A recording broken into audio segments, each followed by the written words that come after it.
79ನೇ ಸ್ವಾತಂತ್ರ್ಯೋತ್ಸವವನ್ನು ಹಾವೇರಿಯ ಶ್ರೀ ಜನಪ್ರಿಯ Appanna credit cooperative society ಆಚರಿಸಿತು. ಧ್ವಜಾರೋಹಣ ನೆರವೇರಿಸಿದ ಸೊಸೈಟಿಯ ಅಧ್ಯಕ್ಷರಾದ ಶಿವಾನಂದ ಹಡಪದ ಮಾತನಾಡಿ, ದೇಶ ಮುನ್ನಡೆಯಬೇಕಾದ್ರೆ ಎಲ್ಲರಲ್ಲೂ ಒಗ್ಗಟ್ಟು ಬಲು ಮುಖ್ಯ. ಎಲ್ಲರೂ ಸಮಾಜಮುಖಿಯಾಗಿ ಕೆಲಸ ಮಾಡೋಣ. ಸ್ವತಂತ್ರ ದೊರಕಿಸಿಕೊಟ್ಟ ಹಿರಿಯರನ್ನ ನೆನೆಯುತ್ತಾ ದೇಶಕ್ಕಾಗಿ ಹೋರಾಡೋಣ ಎಂದು ತಿಳಿಸಿದರು.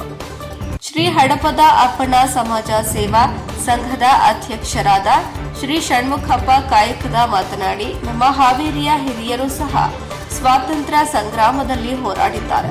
ಕಂಪಿನ ನಗರ ಹಾವೇರಿಗೆ ದೇಶಾಭಿಮಾನದ ಕಿಚ್ಚನ್ನ ಹಚ್ಚಿಸಿದ್ದಾರೆ. ಹೋರಾಟಕ್ಕಾಗಿ ಹಾವೇರಿ ಹೆಸರುವಾಸಿಯಾಗಿದೆ.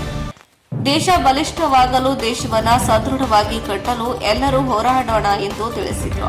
ಇನ್ನು ಕಾರ್ಯಕ್ರಮದಲ್ಲಿ ಚಂದ್ರು ಹಡಪದ್, ಬಸವರಾಜ ಅಪ್ಪಣ್ಣವರ್, ಬಸವರಾಜ ಕಾಯಕದ, ಜಗದೀಶ್ ಅಜ್ಜಣ್ಣವರ ಹಾಗೂ ಸೊಸೈಟಿ ಸಿಬ್ಬಂದಿ ಹಿರಿಯರು ಪಾಲ್ಗೊಂಡಿದ್ರು.